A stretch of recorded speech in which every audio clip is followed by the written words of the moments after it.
Russell Crowe's Pope's Exorcist fought the devil there.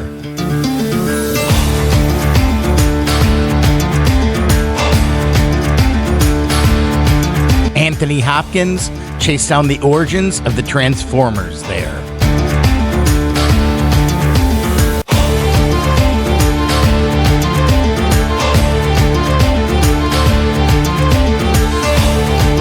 And Oscar Wilde, the OG Hunter S. Thompson, discovered decadence there.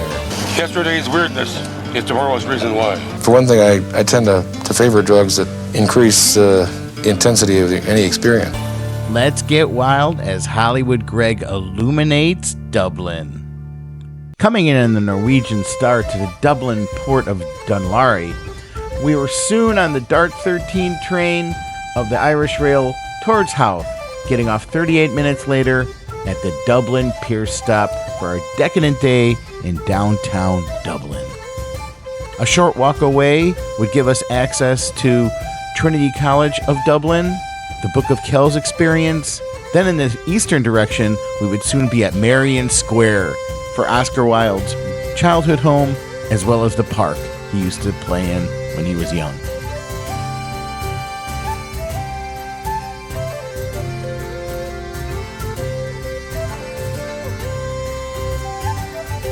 We had an hour to kill before our Trinity College tour, so we passed pub after pub that were unfortunately not open yet. But soon we came across a few nice little stores, so Valley Girl Darlene could get some sweets of her own. Portuguese cream? Oh, that's good. Mm-hmm. It's like custard Custardy? with a sweet crust. Mm. It's really good. Look, Darlene, it's saved turtle juice. Aren't you excited? Cute. I love it. Everyone knows that U2, the Pogues, and the Cranberries all were founded in Ireland. But did you know that Thin Lizzy was founded in Ireland in 1969? Bruxelles on Harry Street was basically their second home and base of operations. There's gonna be trouble. Some of us won't survive. See the boys and me mean business here. They played there many times in the 60s and 70s. They also have a Thin Lizzy Appreciation Day every year, as well as being the first bar to serve Thin Lizzy whiskey. Outside of the pub is a life-size bronze statue of Phil Lynott, the band's famous frontman.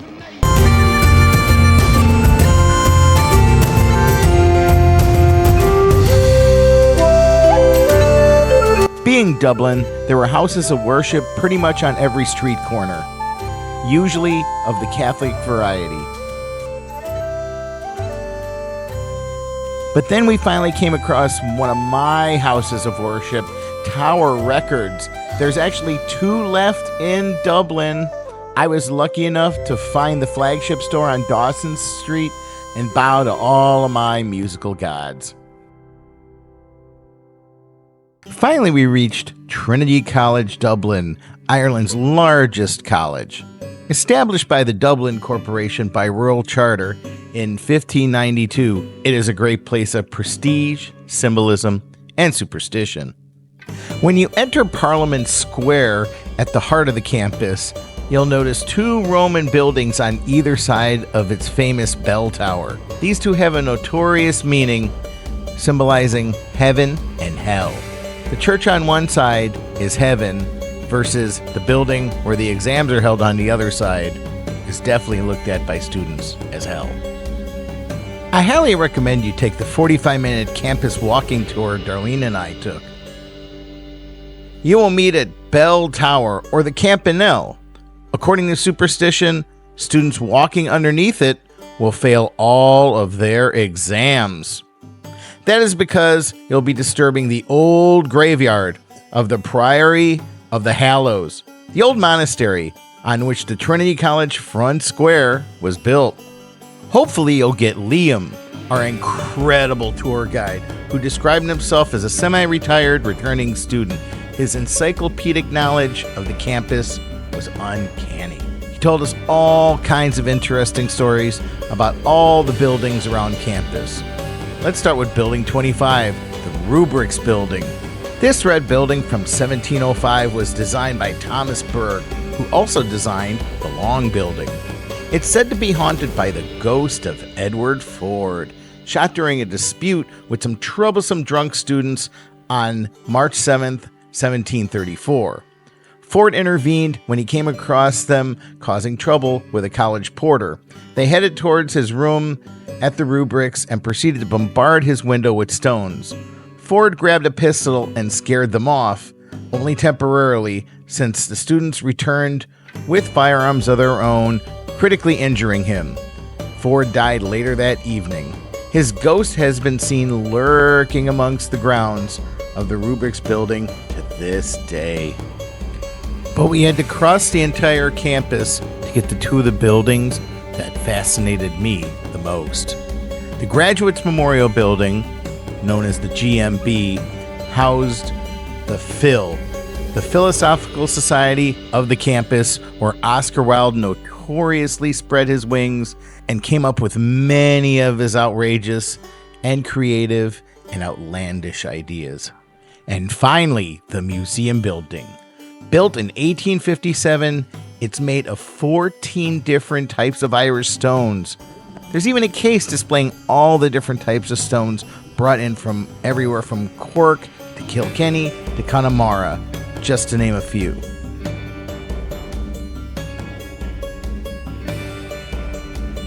And rightfully so. The museum building has housed the discipline of geology for almost 160 years. The many interior and exterior carvings were executed by Cork-born brothers John and James O'Shea, who gathered fresh flowers to use as their models from all the different flora all around Ireland.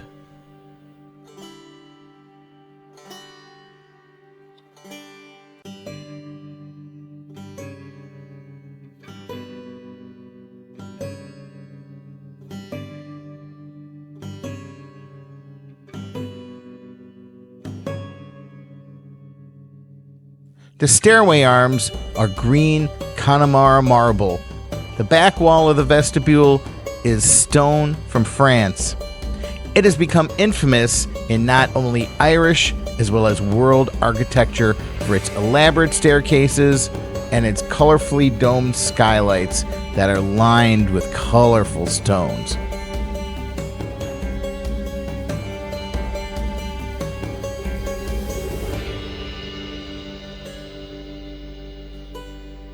Designed by Thomas Dean and Benjamin Woodward, it was inspired by the Byzantine architecture of Venice with over 108 highly decorated carved capitals in its ceiling.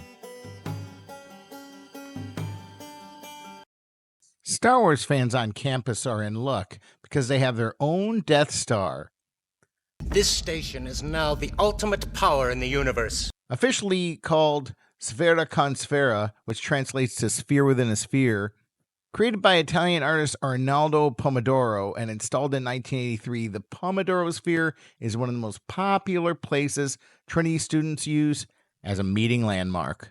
But the main attraction of the campus is the Book of Kells, a display of a 9th century manuscript that's considered one of the world's most famous medieval manuscripts. The exhibition draws people from all over the world of all races, creeds, colors, and religions.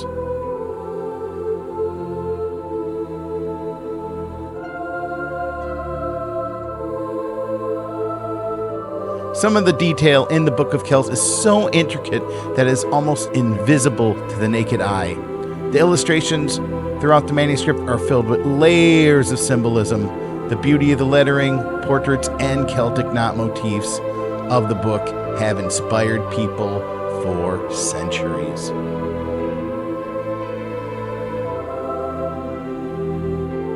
Because of light sensitivity issues, you have to go into a room to see a few pages that are changed every day in a very dimly lit room that cannot be photographed.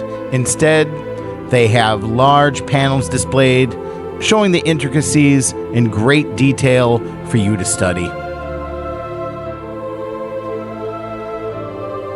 There is also a very elaborate 360-degree multimedia presentation presenting many of the artistic pieces from the Book of Kells that will inspire you with awe and wonder.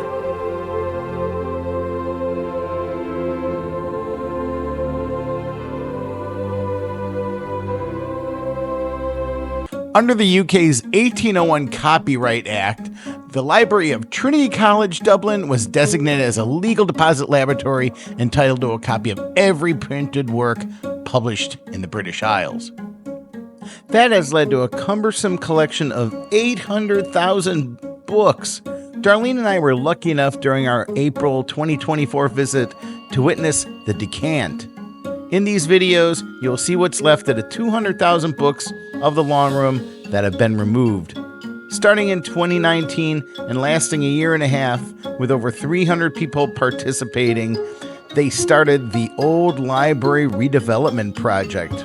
With new technology, the 18th century building will be brought into the 21st century with a long and laborsome £25 million project to preserve, protect, and reimagine the collection.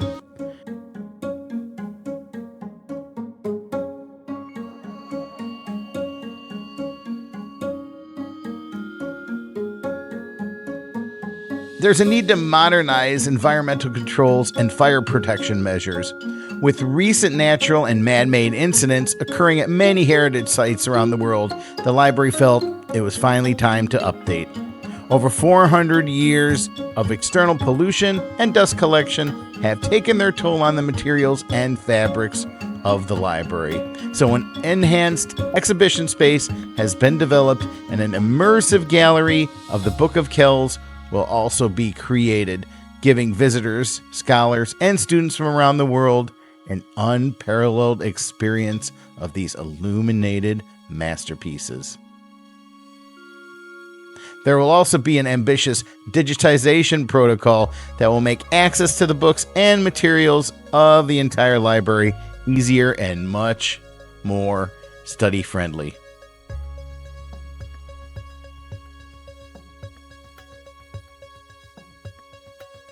The marble busts that line the middle aisle of the room were first commissioned in 1743 and only started with a collection of 14. They honor the great writers, philosophers, and scholars of the world, along with honorees associated with Trinity College. In the following 280 years, the total made it up to 40 men. In 2023, after 3 years of selection, 4 women were finally added to the busts. At the end of the long room, you'll find the Brian Boru harp. Made from willow and oak, the Brian Boru harp dates back to the 15th century and is the oldest surviving harp in Ireland. In the early 1920s, the Irish government adopted the harp as the national emblem of Ireland. You'll see it on passport covers, euro coins, flags, and recognize it in its remodeled form as the symbol of Guinness beer.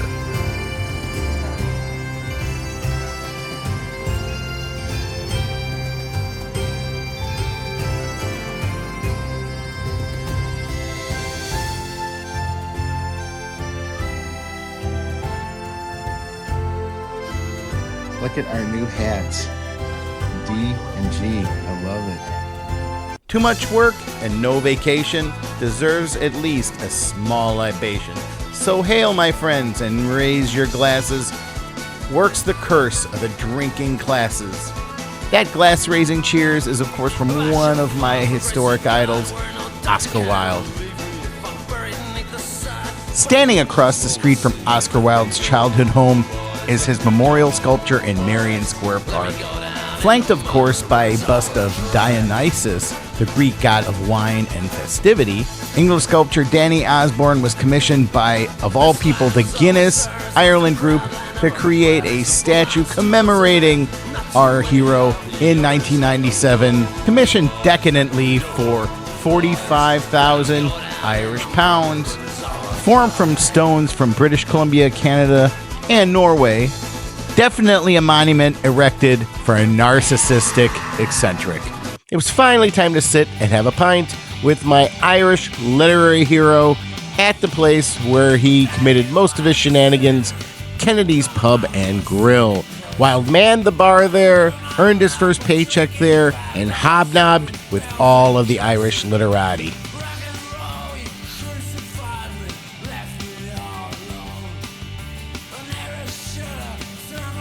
My friend Oscar. What's the wild and wild? Oscar Wilde attended Trinity College Dublin from 1871 to 1874, winning the Berkeley Gold Medal in his final year, the college's highest academic award in Greek. Strangely enough, the prolific poet only gave the world one book, The Picture of Dorian Gray.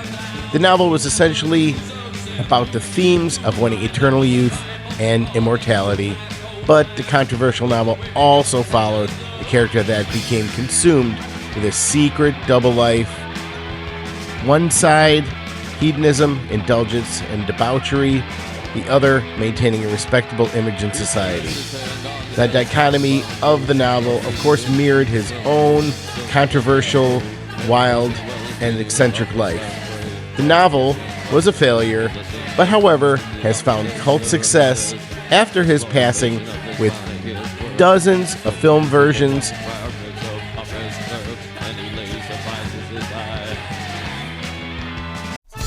I hope you enjoyed my tour of Oscar Wilde's Dublin.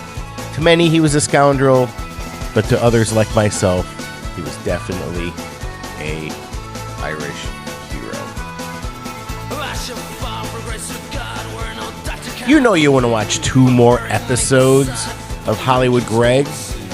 Smash that like button and please subscribe to our channel.